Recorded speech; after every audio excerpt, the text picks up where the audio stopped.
I'm going to teach you how to play the Lord of the Rings LCG, one of the best solo and cooperative games ever made. But I'm going to do it in a way you've probably never seen before. I'm going to strip away all of the complexity by covering up the details you don't need to see right away, and then gradually reveal things to you one at a time as they become relevant.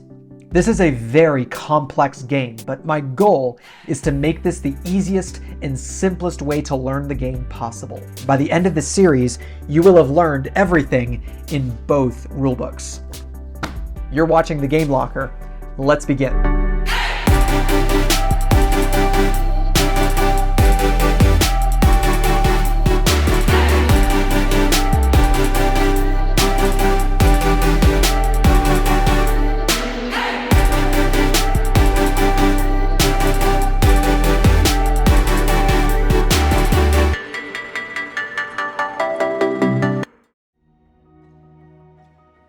We are heroes from Middle-earth, working together to complete quests. Our quest today is to journey through Mirkwood Forest to deliver a message. Now, if you don't know, Mirkwood Forest is teeming with spiders and orcs from the stronghold of Dol Guldur, where Sauron himself is secretly gaining his power as the Necromancer. If you and your friends can complete all of the objectives on these quest cards, while resisting the relentless onslaught from these encounter cards, you win the game. This game is challenging, it's puzzly, and it really rewards cooperation between the players. This game is also very thematic. Every quest tells a unique story that you experience not only through the amazing artwork on the cards and the story text in the campaign book, but through the actual mechanics of the game. And the variety among all the quests in the game is staggering. Now, the most important thing you need to know about this game is that it is a customizable card game, sort of in the same family of games as Magic the Gathering, where before the game even begins, you build your own custom deck to play with, filling it with allies to recruit, attachments to boost your character's abilities, and one-time events that can turn the tide at just the right moment. Some people love building decks, and some people just don't like how long it takes and would rather just pick up a deck and start playing right away. And while you can use the suggested decks in the rulebook or purchase one of these starter decks that come pre-built, that's really only designed to get you started with the game so you can see what a good deck looks like. To get the most out of this game, you really need to learn how to build your own custom decks. Now, to me, the deck building process feels like a puzzle to solve, where I need to think through what kinds of cards and heroes would work well together, and what challenges am I facing in the next quest that I need to prepare for. Oh, and what decks are my teammates bringing so that I can complement and synergize with what they're doing. There is a great deal of freedom here that gives this game so much depth and replayability. This is a game that can be played for decades. But with that amount of depth comes complexity. This is not an easy game to learn or teach. Each round in the game has 7 phases you need to learn, and some of those phases have several steps and sub-steps. And on top of all that, you have to learn what all the card abilities do. So there's a lot. But I'm going to simplify this for you by covering up all of the card abilities at first, so you can just focus on learning that round structure first. In this video, my plan is to cover about 70% of the rules, which is enough to get you started playing your first few solo games. But in the next video, my plan is to cover everything else, including the rules for multiplayer, but also all of the card abilities that you're going to find in the game. So that's the roadmap. Now, I want us to get started playing a game as soon as possible, so I'm only going to explain a few basic concepts, and then I'll teach you the rest as we play. Let's begin. This is the quest deck for Passage Through Mirkwood, which tells you the story of the quest and gives you the objectives you need to complete. Most of these quest cards are completed by placing progress tokens. Now, this particular quest card has 8 quest points, which means I need to place 8 of these progress tokens to move on to the next quest card. But some of the quest cards will give you something else to do, like killing a specific enemy, for example. Now this quest is also interesting because it has 2 of these stage 3 cards, sort of like a branching path. So each time you play, you might go down a different path. And like I said before, as soon as you finish all of these quest cards in this order, you win the game. This is the encounter deck, which is full of nasty enemies, locations, and treacheries that stand in your way, and they fight against you as you try to complete the quest. These are my heroes.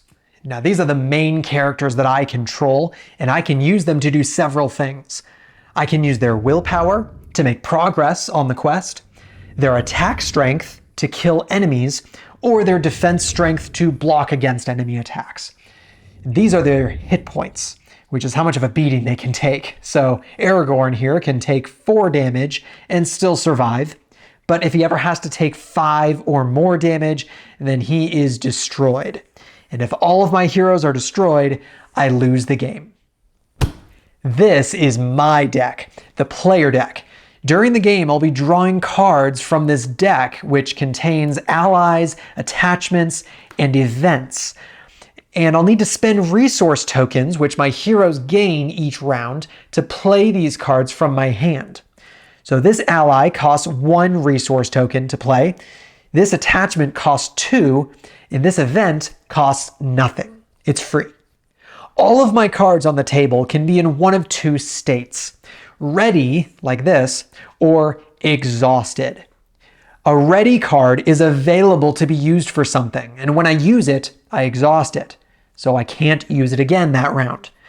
At the end of the round, though, I do get to ready all of my cards again. So what this means is that by default, I only get to do one thing with each of my characters each round. So for example, I could use Aragorn's willpower to commit him to the quest, but that will exhaust him, so I can't use him later to attack or defend. And I could use Gloin's defense strength to block an enemy attack, but that will exhaust him too, so I can't use him to attack. So choosing how to use each of your characters each round is one of the main decisions you need to make. This is my threat dial. This shows my threat level, which sort of represents how much danger I'm in, or how much Sauron and the forces of evil notice me. If my threat level is low, like below 30 is pretty good, I can sneak past certain enemies without engaging them. But if my threat level is high, then even the strongest enemies will notice me and engage me, which can be really bad if that happens too early. And if my threat level ever reaches 50, that's game over. I lose the game. So let's recap.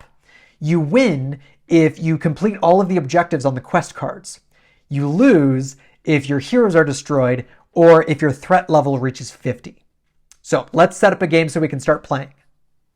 Setting up a game is really simple. I just need to build these 3 decks, set my starting threat level, draw my starting hand of 6 cards, and then I follow whatever instructions there are on this first quest card. That's it. So let's just run through each of these real quick. First, I grab the quest deck that I want to play.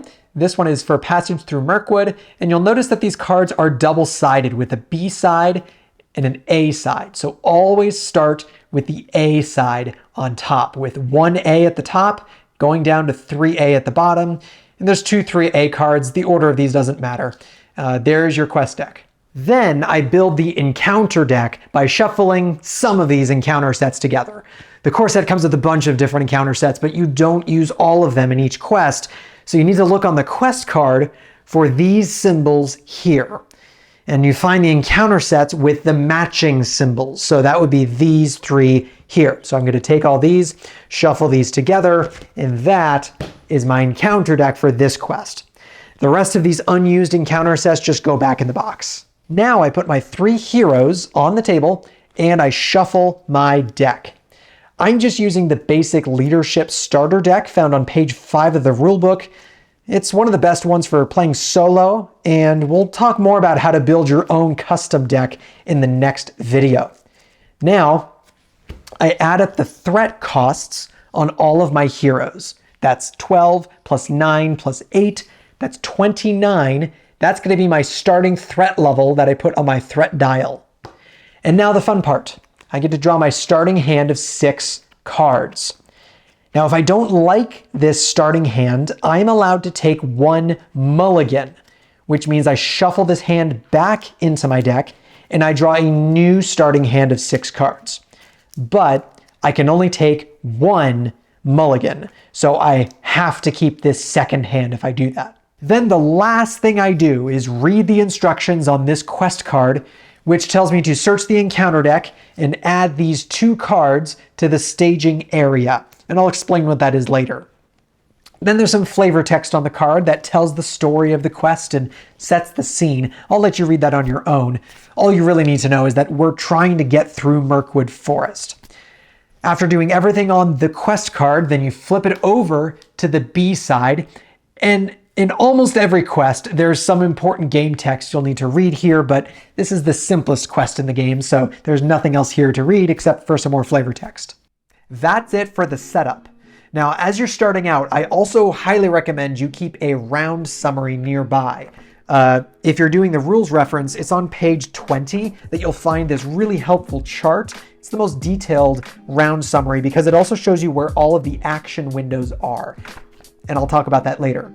If you're using the Learn to Play book, on the very back, there's just a very high level summary, which is nice if you just need a quick reminder. And then if you buy the Dark of Mirkwood expansion, it comes with 2 of these little round reference summaries, which I find really handy because I can stick those in a deck box.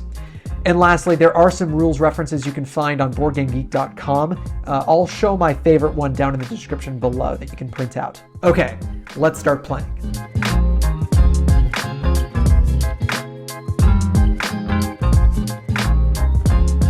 All right, the first phase in the round is the resource phase, where I draw 1 card from the top of my deck and add 1 resource token to each of my heroes.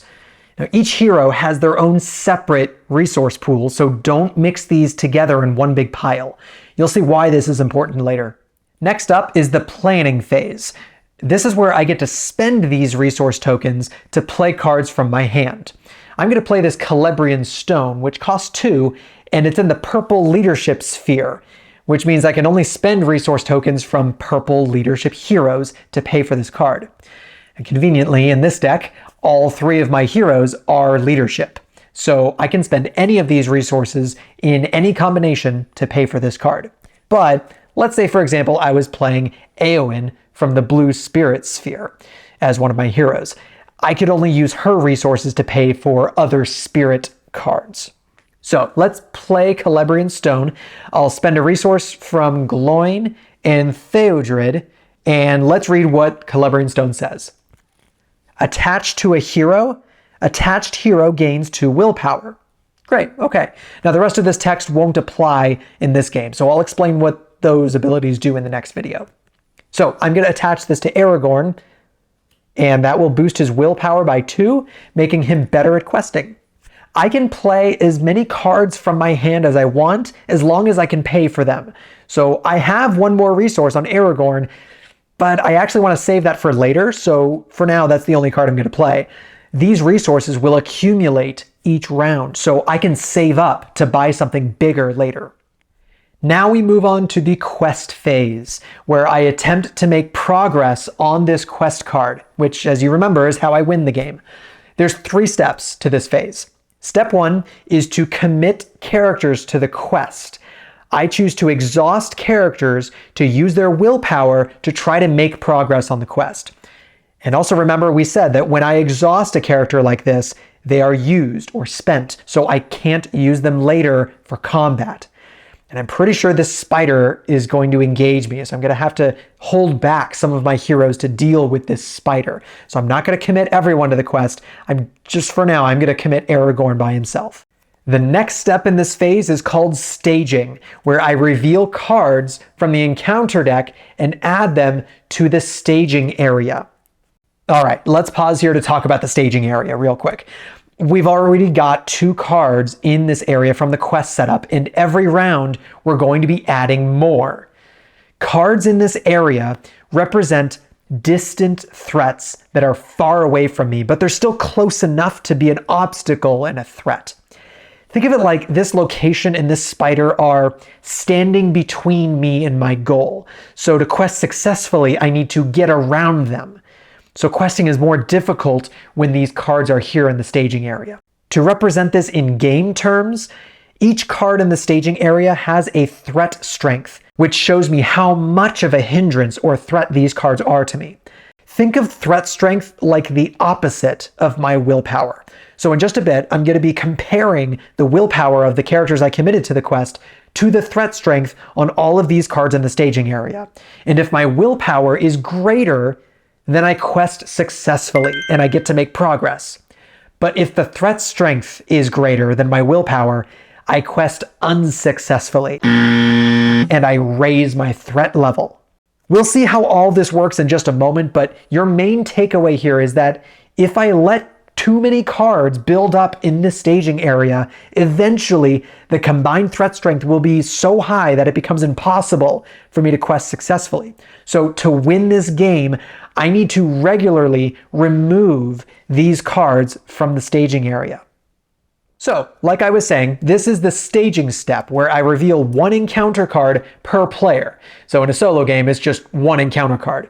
And it's another forest spider. Yikes. So I got 2 spiders now I'm going to have to deal with. And that's also going to add 2 threat strength to the staging area. The last step in this phase is to resolve questing, where I compare my total willpower to the total threat strength in the staging area. So first, I'm going to add up the willpower on all of my committed characters to the quest, which is, in this case, just Aragorn.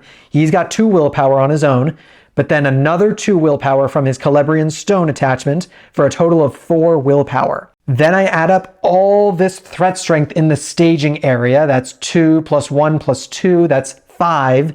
So unfortunately, my willpower is less, which means I quested unsuccessfully. That means I don't get to make any progress on the quest this time, and instead, I need to raise my threat level by the difference between those 2 numbers. So 5 minus 4 is 1. That means I raise my threat by 1.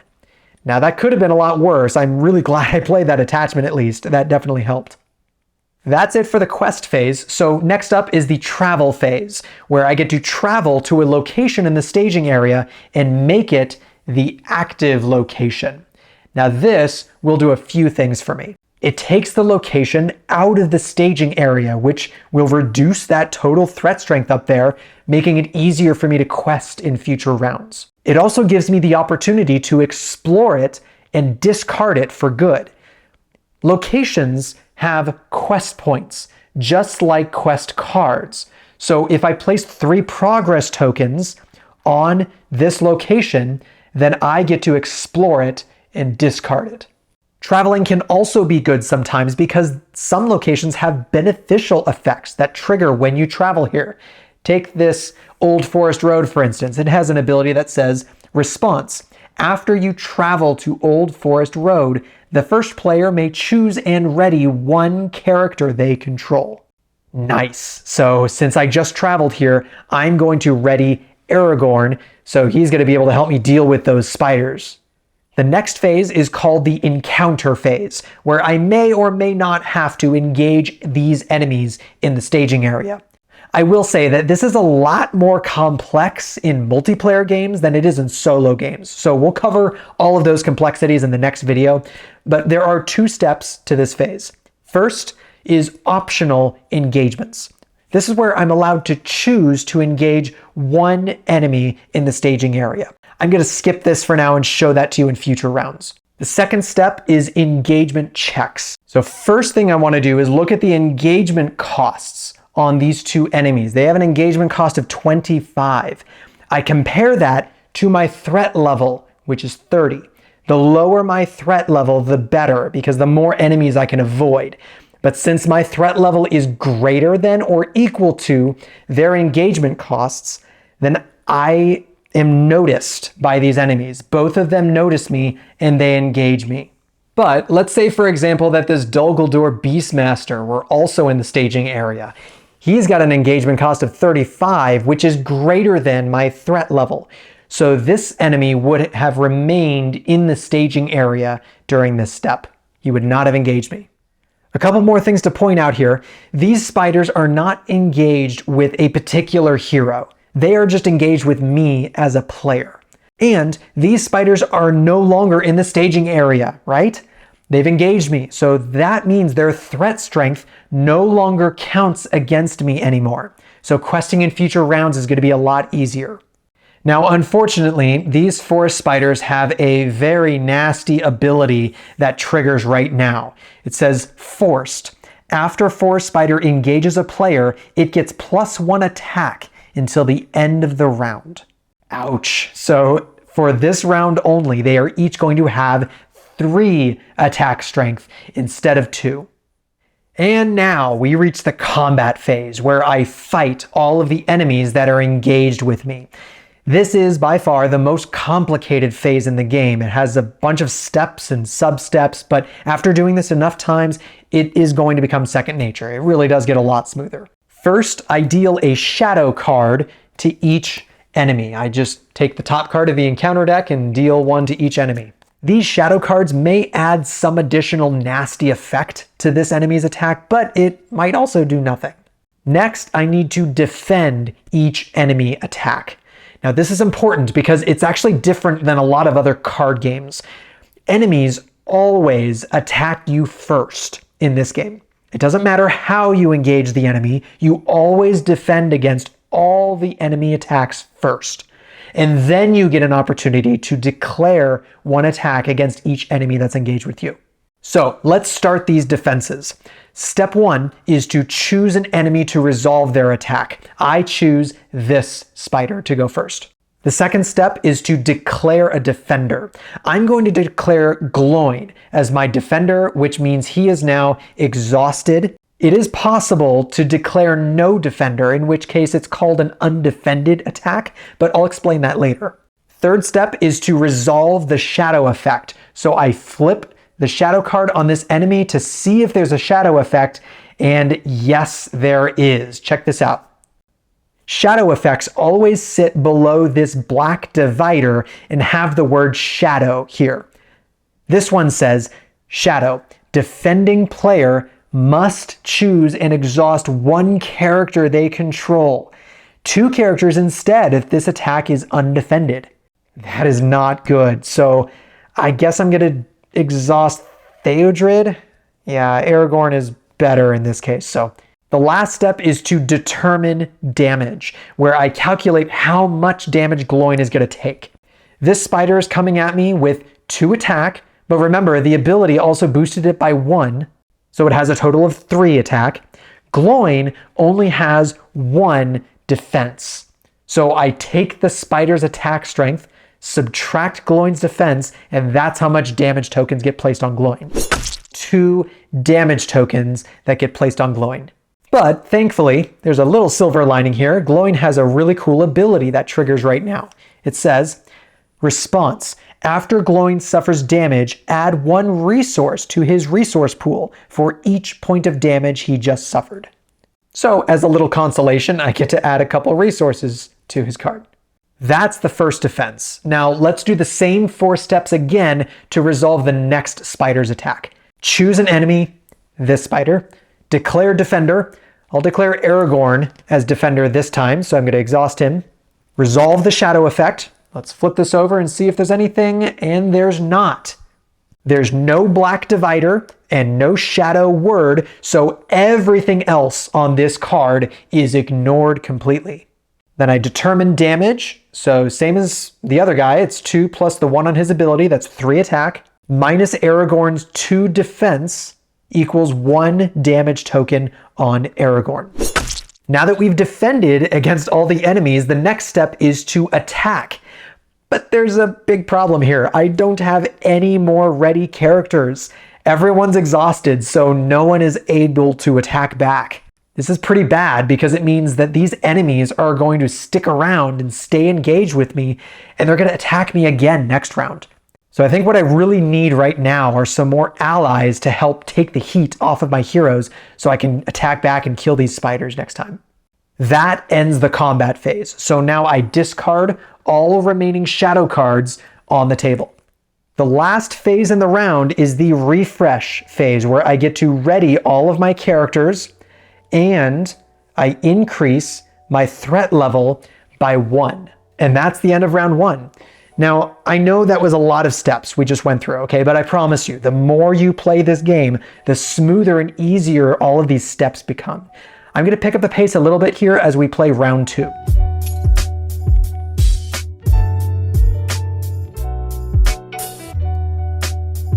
We start a new round with the resource phase, where I add 1 resource to each of my heroes' resource pools, and I draw 1 card from the top of my deck. And by the way, there is no hand size limit in this game, so I'm just gonna keep drawing 1 card every round, no matter what. Next, in the planning phase, I'm gonna place some allies on the table to help me kill these spiders. The first ally is Silverlode Archer. This is a 3 cost, 1 willpower, 2 attack, 0 defense, 1 hit point ally. This guy's really squishy. I'm probably not going to use him to defend, but he's got decent attack, and he also has this keyword called ranged. This is something that's only used in multiplayer games, so I'm going to explain what this does in the next video. The next ally is Guard the Citadel. This is a 2 cost, a little bit cheaper, 1 willpower, 1 attack strength, 0 defense, 2 hit point ally.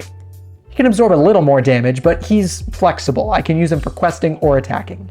And he has no special ability on his card, so he's just a nice basic ally.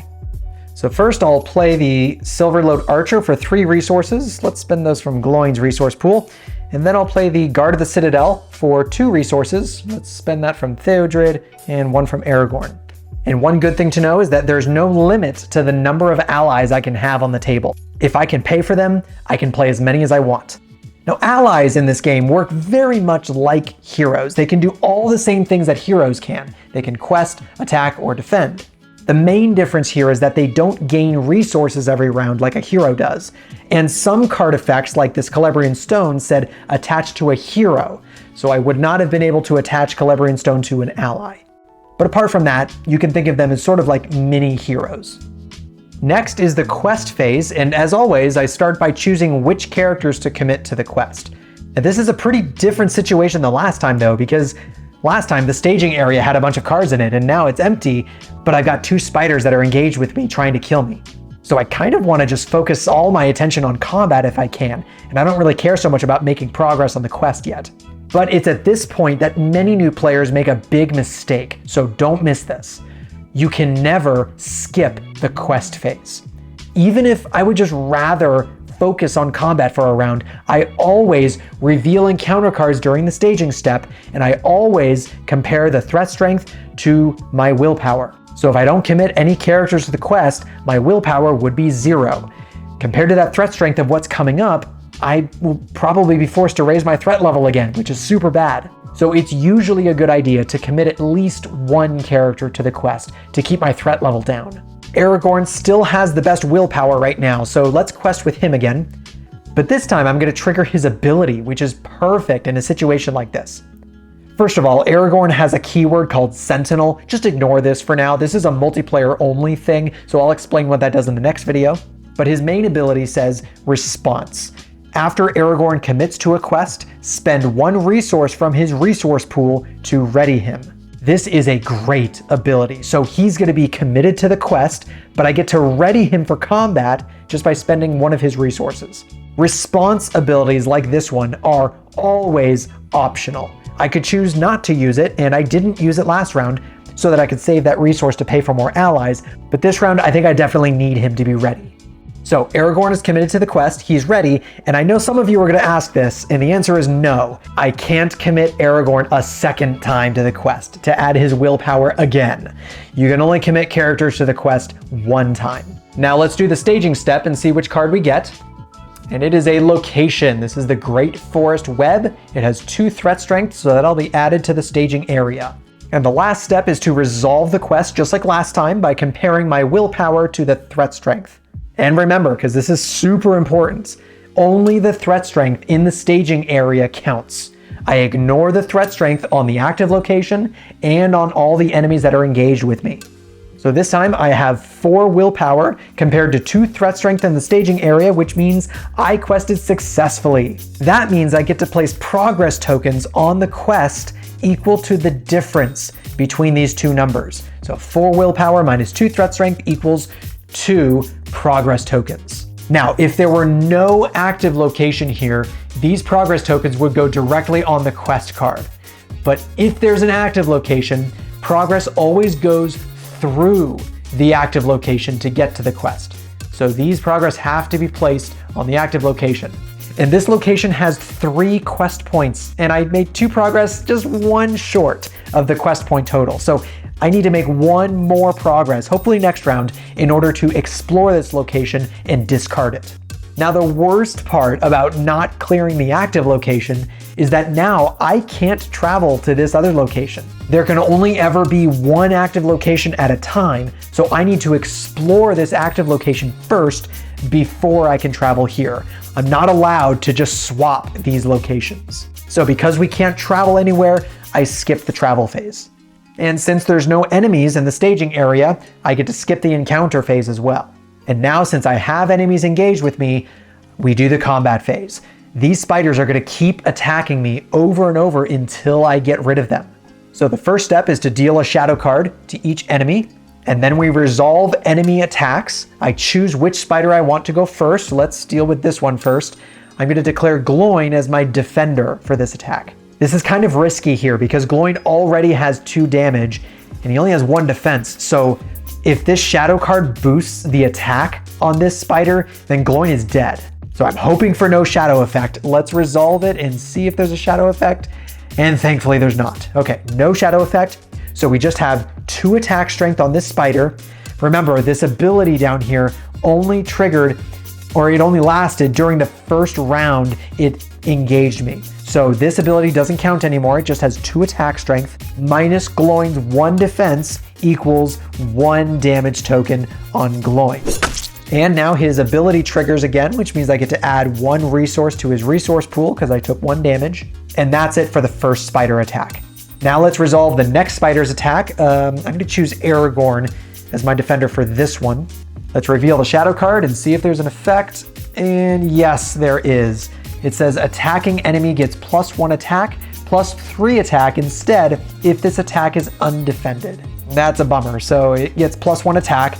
That means it's a total of 3 attack minus 2 defense on Aragorn equals 1 damage token being placed on Aragorn. That's it for resolving enemy attacks. Now I get to declare 1 attack against each enemy engaged with me. And thankfully, unlike last round, I have some ready characters that I can use to attack.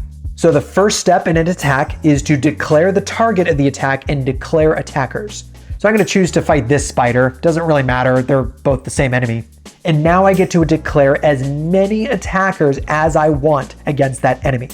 That's different than how defending works. Remember, I'm only allowed to declare 1 defender, but when I attack, I can gang up on an enemy and declare multiple attackers. So I'm going to exhaust all 3 of these characters and declare them all as attackers against this spider.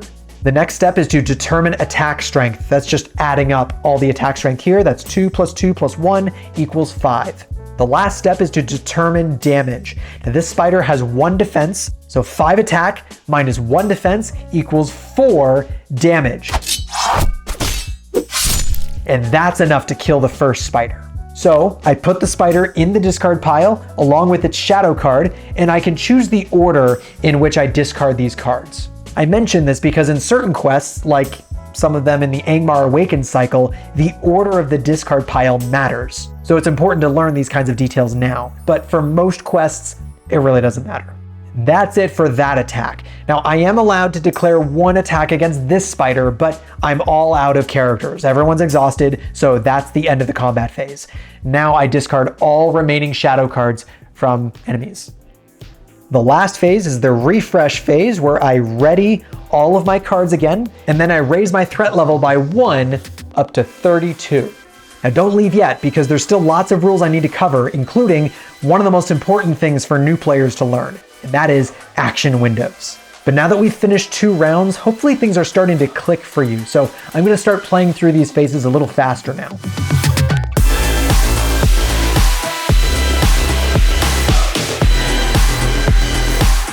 I add 1 resource to each hero's resource pool, and I draw 1 card from the top of my deck.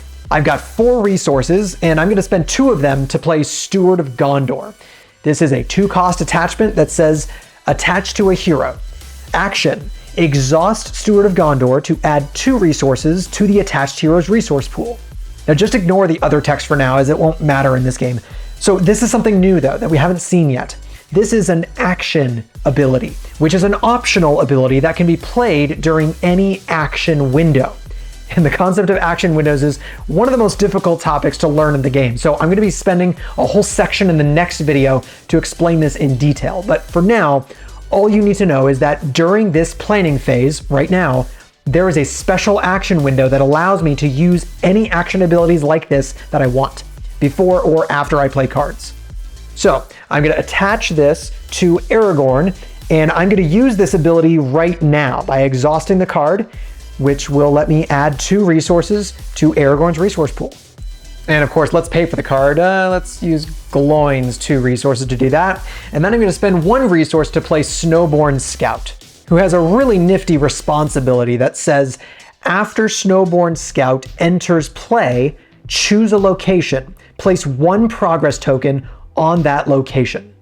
Great, so I'm gonna play Snowborn Scout over here. I'm gonna spend 1 resource from Theodred's resource pool, and then I can place a progress token on this location in the staging area or the active location.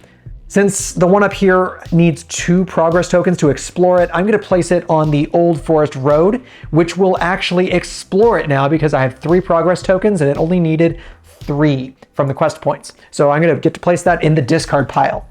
That's a relief. So now I should be able to travel to this other location this round. I'm done playing cards now, so let's quest. But first, here's an important rule you need to know. When you commit characters to the quest, you commit them all simultaneously. You don't commit them one at a time, and that's important for what I'm about to show you. I'm going to commit Aragorn and Theodred this time. And if you remember, Aragorn has an ability that triggers right now, but so does Theodred. So let's take a look at these together. Aragorn's ability says response after Aragorn commits to a quest, and Theodred's also says response after Theodred commits to a quest. Since we always commit characters simultaneously, their abilities also trigger simultaneously. And when 2 abilities trigger at the same time, I get to decide the order in which they resolve. So we already know Aragorn's ability lets me spend a resource to ready him, but Theodred's ability says choose a hero committed to that quest. Add 1 resource to that hero's resource pool. So this actually creates a really neat combo. I can use Theodred's ability first to give Aragorn a resource, then use Aragorn's ability to spend that same resource to ready him. In the end, both heroes get committed to the quest, but Aragorn readies essentially for free. But just remember, like we said before, responsibilities are always optional. So I could have just used Theodred's ability without using Aragorn's if I wanted to actually gain a resource to use later.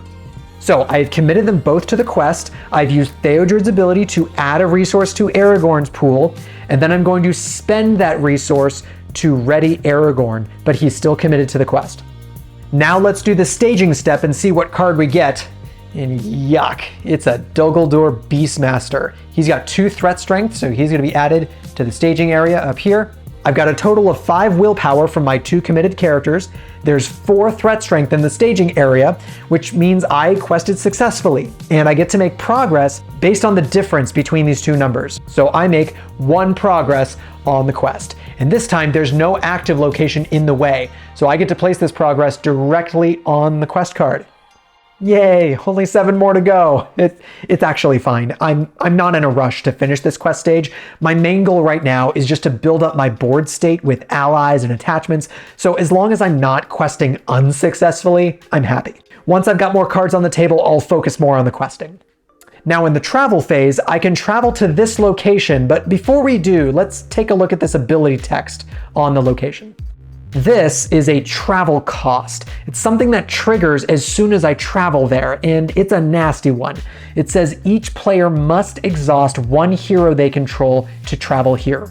This cost must be paid if I want to travel there. If I can't pay the cost, I can't travel there. Now thankfully I do have a couple of ready heroes right here, so I'm going to exhaust Gloin and travel to the Great Forest Web, making it the active location. Now it's the engagement phase, and remember, in the first step, I could choose to optionally engage 1 enemy if I want, but right now I'd prefer not to, so I can just focus on killing this spider first. For engagement checks, let's check my threat level. It's at 32 right now, and that is lower than all of the enemies in the staging area. Dumbledore Beastmaster has a 35 engagement cost. So since I'm lower, I sneak past him without being noticed, so he does not engage me. Next is the combat phase, where I deal a shadow card to each enemy engaged with me. And I'm gonna defend this guy with my Snowborn Scout. Okay, this guy is super wimpy. I know he's going to die. That's actually the point. When you defend with a really weak ally like this, it's called chump blocking, and it's an extremely useful strategy for saving your more powerful characters for other things. So now I resolve the shadow effect. Let's flip it over and see. Okay, yes, there is a shadow effect. It says attacking enemy gets +1 attack, +3 attack instead if this attack is undefended. All right, so he gets a +1 attack. I don't really care about that at all because I already expected him to die. So it's a 2 attack +1 from the shadow effect. That's 3 attack strength -1 defense on my Snowborn Scout equals 2 damage tokens. And that is enough to kill him because that's more than his hit points. So I get to discard my Snowborn Scout, which again, it's fine. In fact, it's even a good thing right now because now I get to play a card from my hand called Valiant Sacrifice. This is a 1-cost event. It's a response after an ally card leaves play, which it just did. That card's controller draws 2 cards. Very nice. So this costs 1, so I'm going to spend it from Aragorn's resource pool. So now I'm going to draw these from the top of my deck. Now let's attack the spider with Aragorn and the Silverlode Archer. That's a total of 5 attack with 1 defense. That's 4 damage, which is enough to kill this spider. So I get to discard the shadow card and the enemy, and I choose the order I discard those in. And last is the refresh phase, where I refresh all of my cards and I raise my threat level by 1 up to 32. Next, I'm going to show you one of the most powerful card combos in the entire game. And let's pick up the pace a little bit more.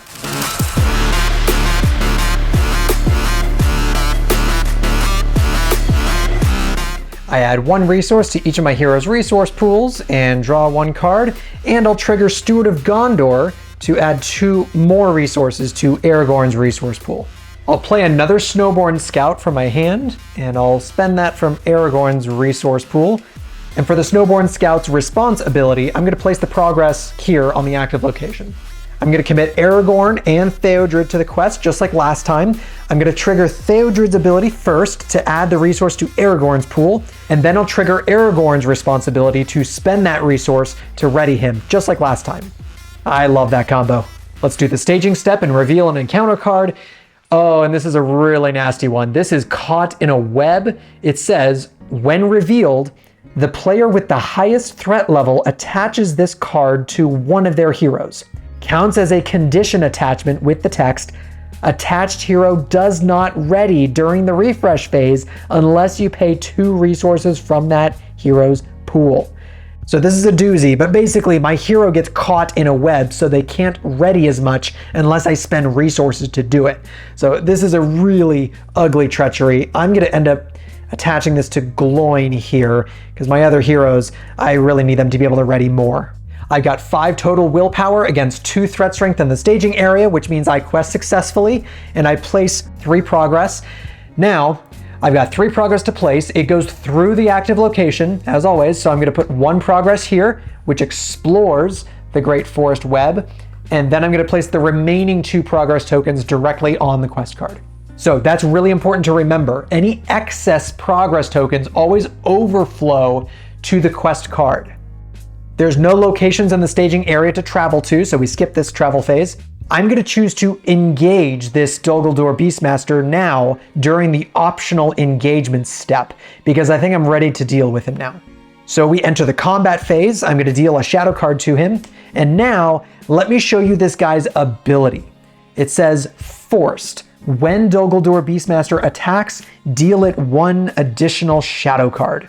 That is pretty nasty, so I'm not sure I want to risk defending with my heroes here. And I'd like to save my Snowborn Scout later in case there's a nastier enemy. So instead, I'm going to bring in a different ally. This isn't the planning phase, so I can't just play another ally normally, but there is an action window right now. So I can play Sneak Attack. This card is amazing. It says, action, put one ally card into play from your hand. At the end of the phase, if that ally is still in play, return it to your hand. This is a staple card in the leadership sphere. It costs me 1 resource, so I'm going to spend 1 resource from Aragorn's resource pool. And really here, I want to bring in the most powerful ally I can, because the more powerful the ally, the better this effect gets. And there's no ally more powerful than Gandalf. He costs 5 resources to play normally. He is neutral, which is interesting. He's not associated with a particular sphere, so you can spend any hero's resources to pay for him normally. He has amazing stats, an incredible ability that lets me choose one of 3 effects whenever he enters play.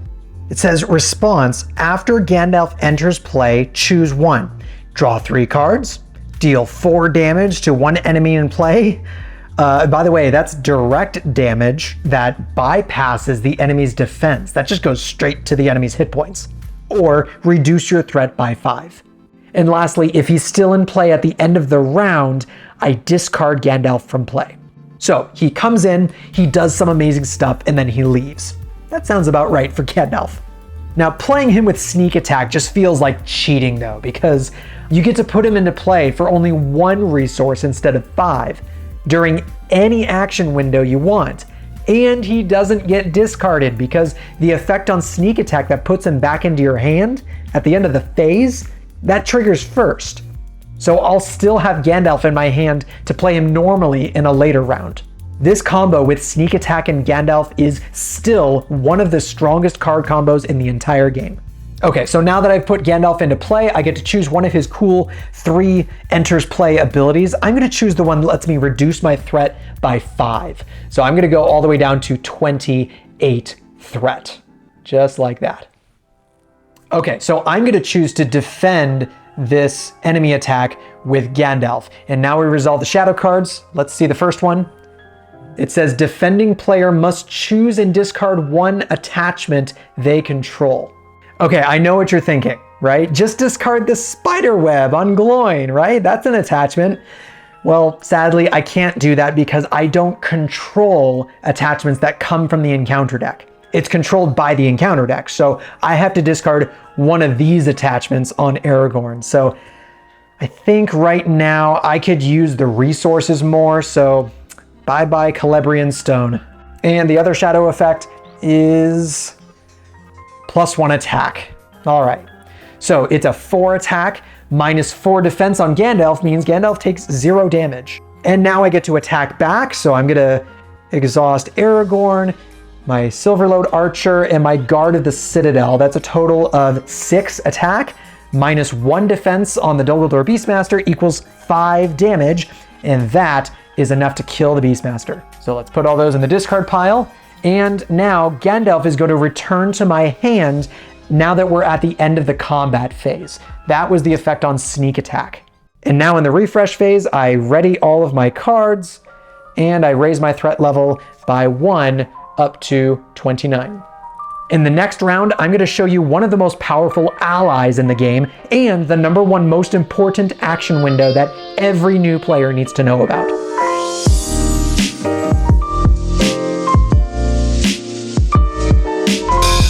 I add 1 resource to each hero's resource pool and draw 1 card from my deck, and I'll trigger Steward of Gondor as normal to add 2 more resources to Aragorn.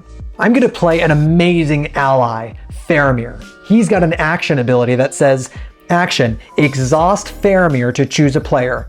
Each character controlled by that player gets +1 willpower until the end of the phase. This can give me an incredible boost to my willpower, and it's an action, meaning I can play this during any action window.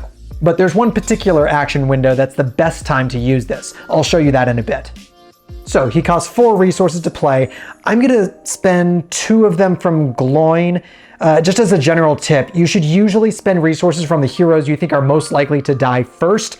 Since Gloin already has 3 damage, I'm gonna spend his first, and then I'll spend the other 2 from Aragorn. And now that I've got a better board state here with plenty of allies, I'm gonna quest a little bit harder this time to try to clear out this quest stage. So let's commit both Aragorn and Theodred just like last time, and I'm gonna use their abilities to add the resource to Aragorn, spend that resource to ready him, and I'll also commit both the guard and the archer. In the staging step, we get the Dol Guldur Orcs. All right, they have an ability that says when revealed, the first player chooses one character currently committed to the quest and deal 2 damage to that character. Dang, so I think I'm gonna put the damage on the guard of the Citadel, which is gonna kill him, but I'd rather keep my other characters healthy. And he's sort of the least useful character that's committed to the quest right now. That does mean, though, that I lose the willpower that he was contributing, so I have 1 less willpower than I did before. And now, after the staging step, but before we resolve the quest, there's an action window here where I can play Faramir's action ability to boost my willpower. Some folks call this the golden action window because it is so useful to be able to adjust your willpower here after I've seen everything that's come out of the encounter deck.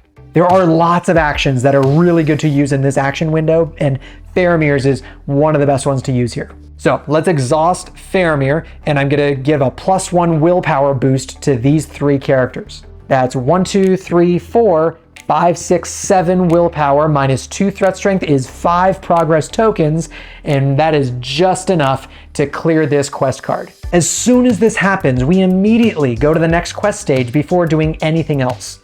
Even if you were to clear the quest in a different phase using a card ability, you still immediately go on to the next quest stage. Now this one just has some flavor text, and so we immediately flip it over, and there we go. It says forced, when you defeat this stage, proceed to one of the 2 A Chosen Path stages at random. Okay, so that's only after we finish this quest stage. We skip the travel phase because there's no locations, and I'm gonna engage these Dol Guldur Orcs because they have a 10 engagement cost and my threat level is higher than that. Then we start the combat phase, I deal a shadow card, and I wanna kill this guy as soon as he attacks. So Aragorn has the 3 attack strength that I need, so I should probably defend with someone else. Gloin would die, so I don't wanna lose a hero if I can help it, since then I would lose all the resources that he's gaining me each round. I could chump block with the Snowborn Scout, but I might want to save him for a bigger enemy later. I might also want to take this as an undefended attack, but let's pause really quick to explain what that is. Taking an undefended attack means I don't need to exhaust any characters, which is great. I'd have more characters available to attack with, but then I take the full force of the enemy's attack as direct damage to one of my heroes. That means it bypasses my hero's defense and goes straight to their hit points. Sometimes you really need to take risks like this to keep ahead of the encounter deck, but this quest in particular can really punish you for taking undefended attacks. You've already seen some of these shadow effects that punish you for taking attacks undefended. So it's always safer to declare a defender if you can. All right, I think the best choice here is to declare my Snowborn Scout as the defender. I'm gonna do a chump block. Let's resolve the shadow effect and see what it is. Oh no. Oh, this is probably the worst shadow effect in this entire deck. This is awful. It says shadow, deal 1 damage to each character the defending player controls. 2 damage instead if this attack is undefended. Oh, this is awful. So this is gonna put 1 damage on everybody. So that's actually gonna kill Gloin. And it's gonna kill my Silverlode Archer and my Snowborn Scout and put a damage on Faramir. All right, at least I'm glad that I spent that resource token on Gloin so I don't lose the resources that were on him. But when a hero dies, they go in my discard pile and any attachments that were on them go to their respective discard piles too. And before we go on to do the rest of this, let me just first trigger this ability from this card in my hand. This is Brock Iron Fist. He's not a great card, but at least it's a little consolation in this case. It worked out well for me here. It says response, after a dwarf hero you control leaves play, which Gloin just died, so yes, that happened. You put Brock Iron Fist into play from your hand. And put into play means that I don't pay that resource cost. And my Silverlode Archer also dies, so let's put him in my discard pile. And probably the worst thing about this shadow effect is that I just lost my defending character. So what that means is that since I no longer have a declared defender, this now counts as an undefended attack. That's right, so if a shadow card kills or removes your defender somehow, then the attack is considered undefended. So this is a 2 attack strength, undefended attack, which means I need to place these 2 damage tokens directly on one of my heroes. And the choice is obvious here because 2 damage would kill Aragorn, so it's gonna go on Theodred. All right, well, after all of that, now I get to declare attackers. So let's kill this guy. I'm gonna exhaust Aragorn, which is 3 damage to 0 defense. That's enough to kill the orc. And now it's the refresh phase, so I'm gonna ready all of my cards again and raise my threat level by 1 up to 31. Now, before we head into the final round, I just want to say thank you for watching this far in. If you like this kind of content, please consider subscribing to see more, and you can do me a huge favor by hitting the like button so more people can find this video. Now, let's finish this quest.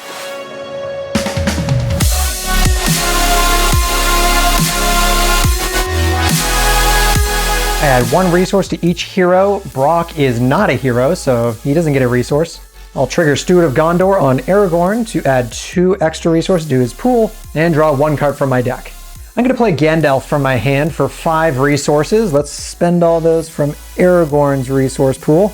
Now I'm going to choose the option on Gandalf that lets me draw 3 cards when he enters play. So let's see what we got here.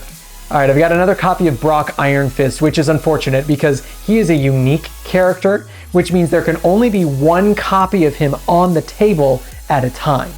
So I can have multiple copies in my deck, but since I can only play 1 of them, this is just a dead card now in my hand. I also got another Gandalf, which again is sort of a dead card right now, but there can only be 1 copy of him on the table, so I can't play him right now. Oh, and this is a great card to end the quest with. This is a 5-cost event. Grimm Resolve, it says action, ready all character cards in play. That's all heroes and all allies that we get to ready in any action window. I'll show you that in just a bit. I'm going to commit every one of my characters to the quest except for Faramir, and I'm going to trigger Theodred's ability to add 1 resource to Aragorn's pool, but I'm not going to trigger Aragorn's ability. You'll see why in just a minute. Now, after this step of committing characters, there is an action window before I do the staging step. So I'm going to use Faramir's action right now in this window to boost everybody's willpower by 1. And then I'm also going to use the action ability on Grimm Resolve to ready all of my character cards in play. That costs 5 resources, so I'm going to spend 3 from Aragorn and 2 from Theodred, and all of my characters get to ready back up again. Now, the reason I'm playing Grimm Resolve now before the staging is because there are some encounter cards that punish you for having exhausted characters. And speak of the devil, the card that we got is Necromancer's Reach. It says, when revealed, deal 1 damage to each exhausted character. And this now totally whiffs because I don't have any exhausted characters, so there's no damage dealt. I just get to discard that. And there's one other important point here that I want to make, and that's that when revealed effects like this one are resolved immediately. There's no time to react to something like this.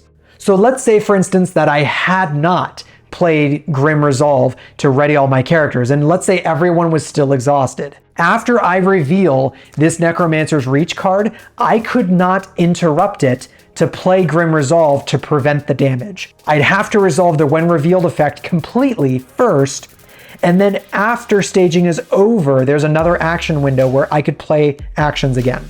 So that's why it's really important to consider when you play your actions and which action windows you use.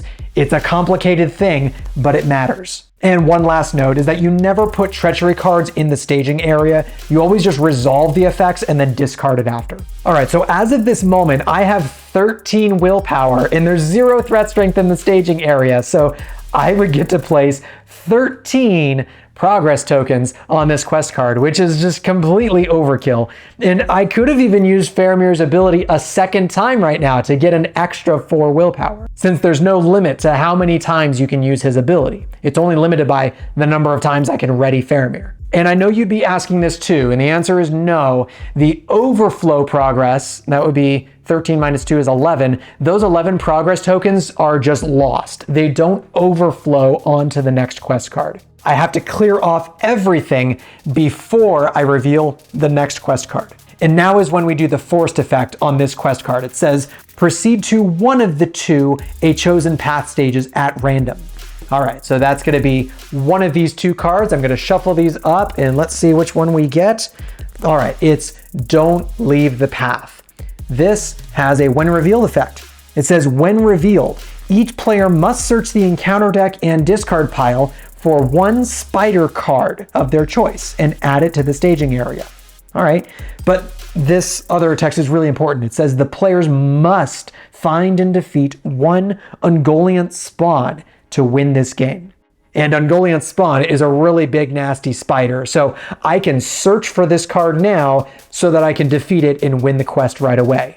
So I'm gonna do that. I'm just gonna fetch this card right now so we can work on defeating this quest. Now this is a nuance that we're gonna touch on in the next video, but it doesn't say to reveal the card. It says to search for the card and add it to the staging area. So this when revealed effect on Ungoliant spawn actually doesn't happen right now. Adding a card to the staging area does not trigger the when revealed effects on the card.